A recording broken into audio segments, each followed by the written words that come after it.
आज माँ का पुण्यतिथि का अवसर है, यानी वो दिन जिस दिन वो उनका शरीर शिवलिंग हुआ। अंतिम बार पटना से जब वो गई, उस समय हम लोगों की कल्पना में ये नहीं था कि जब दिल्ली से वो लौटेंगे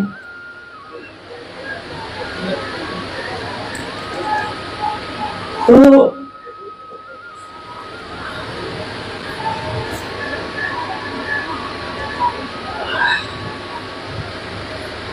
शरीर में रहते हुए ये अंतिम बातचीत होगी, ये नहीं सोचा था, कल्पना भी नहीं था। लगता था इतनी गंभीर बीमारी थी, लेकिन क्या महादेव की दया कि हम लोग को लगता ही नहीं था कि ऐसा होगा भी। जिनके कहने से दूसरों के दुख दूर हो गए, जिनके कहने से किसी का कैंसर का आखिरी स्टेज था, और दिल्ली में जब उन्होंने उस व्यक्ति से कहा कि महादेव को गुरु बना लो, तीनों सूत्र करना, कुछ नहीं हुआ है तुमको, सब ठीक हो जाएगा। और अगले दिन जब जांच हुई उस मरीज की, तो उस मरीज के जांच में डॉक्टर भी आश्चर्य में था कि इतनी बड़ी भूल कैसे हो सकती है। डॉक्टर ने कहा कि आपको तो कुछ है ही नहीं, उस व्यक्ति से जिसकी घोषणा दीदी ने की। लेकिन उसके अगले दिन से दीदी की तबीयत और ज्यादा बिगड़ती चली गई। उस समय मैं पटना में थी, मेरी बेटी है गौरी अर्चिता 6 महीने की थी, और साहब रांची आए हुए थे। अनु मेरा साहब के साथ रांची में थे।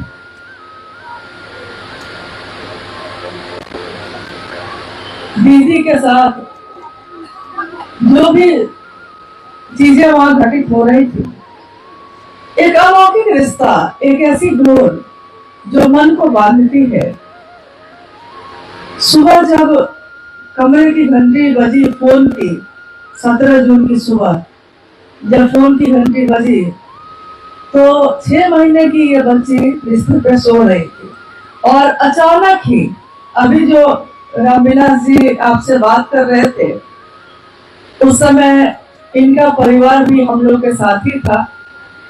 इनकी पत्नी उसी कमरे में सोई थी, और 3:45 के लगभग में अचानक गौरी जो 6 महीने की थी, अचानक ही जोर जोर से रोने लगी। हम लोग घबरा के बैठ गए कि क्या हुआ है, अच्छी खासी तो सोई थी। और रामविलास जी की पत्नी भी जग गई, एक गुरुबहन मुंगेर की गीता जी थी, वो भी जग गई। सारे लोगों को सोच रहे हैं कि बच्ची अचानक क्यों रो रही है इतना ज्यादा। और उसी समय फोन की घंटी बजी। उधर से लवली थी फोन पे, उन्होंने इतना कहा कि भाभी माँ नहीं गई। ये शब्द जो उस दिन गूंजे थे कानों में, गंगा दशहरा का दिन, कल भी गंगा दशहरा गुजरा है, और ये क्या हो गया। अभी स्वर्ण जी ने कहा कि आई तो थी बहू बन के। नहीं कहते हैं कि पहले दिल, फिर दिल रुबा, फिर दिल के जाना हो गए, धीरे धीरे वो मेरी हस्ती का सामा हो गए। तो सही बात है, आए तो थे बहू ही बन के। और बहू तो एक ऐसी चीज होती है जो पूरा जीवन गुजर जाता है उसका अपने ससुराल में, लेकिन तब भी वो पराई ही बनी रह जाती है। लेकिन ये एक ऐसा घर था जिस घर में आने के बाद मुझको जन्म देने वाली माँ मेरी बैठी है, मैं इनको भूल गई। मुझको अपने पिता, मेरे बाबूजी याद नहीं आते थे, मुझको अपने मायके का कोई याद नहीं आता था। सच्चाई यही है, मुझको कुछ भी याद नहीं आता था। लगता था जैसे सदियों से यही रहती आई हूँ, सदियों से मैं यही हूँ। साहब के अंतर मन से जो जुड़ाव, माँ के अंतर मन का जो जुड़ाव था, अनु बाबू बड़े पुत्र रहे घर के हैं, लवली एक बहन से बढ़ के रही मेरे लिए, मोनू बाबू एक छोटे भाई की तरह या कहिए कि एक बच्चे की तरह रहे हम लोग के लिए। और अनु बाबू आते थे तो लगता था कि सब के गार्जियन यही है, जब घुसे घर में बस कुछ न कुछ डांट पड़नी है।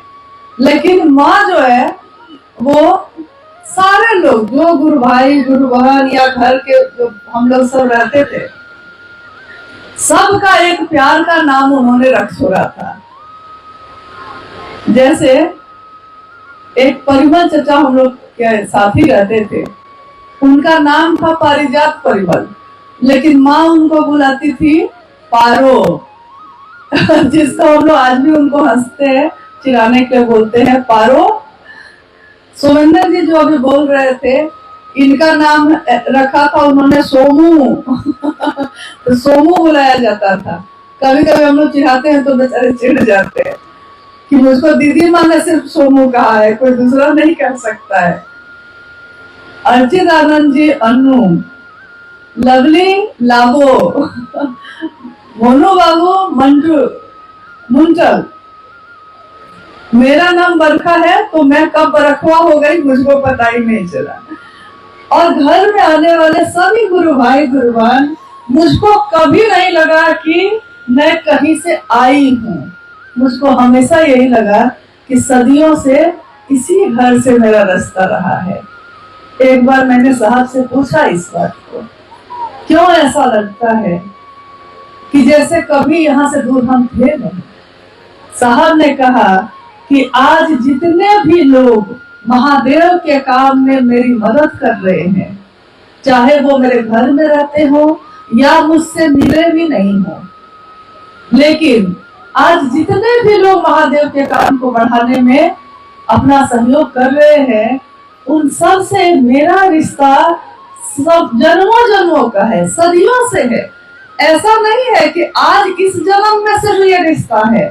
लाखों साधु शिव की तरफ से धरती पे उतरे हैं, ये साहब ने कहा था, मंडल सर साहब ने ये कहा, लाखों साधु महादेव का काम करने के लिए धरती पे उतरे हैं, और ये ऐसे लोगों में मेरे गुरु शिव प्रकट होंगे। ये एक दिन का रिश्ता हम लोगों का नहीं है, तेरा मुझसे है पहले का नाता, कोई ऐसे ही नहीं दिल लुभाता, कोई ऐसे ही दिल को नहीं लुभाता है, कोई ना कोई रिश्ता पहले से चला आ रहा है। अब क्या है कि मेरे मन को लुभाया सबसे ज्यादा इस घर के जिस रंग ने, वो था शिव शिष्यता। साहब की जब शिव की बात होती थी, साहब बैठ के बोलते थे तो लगता था कि पूरा परिवेश जो है तरंगित है, गनगना रहा है। और सही कहा मंडल सर ने, खुशबू का तो बसेरा ही था, कभी चमेली, कभी गुलाब, कभी चंपा, मतलब हर कुछ, कभी सोफा के पास से आता था, कभी उधर से। लोग कहते हैं चमत्कार, चमत्कार तो इस घर में दिनचर्या में शामिल था। जैसे हमारे घर में कभी कभी पर्व त्योहार होते हैं ना, वैसे साहब के इस आंगन में, माँ दीदी के इस छोटे से घर में विशाल दुनिया की स्थापना, जिसमें लौकिक और पारलौकिक, शरीरी और अशरीरी दोनों तरह की सत्ताएं आती और जाती थी।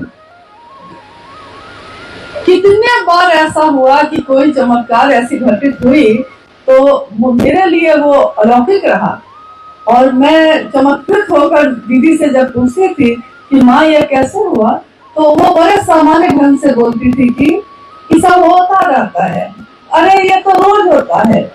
मुझको लगता था कि मुझसे कुछ छिपाया जा रहा है।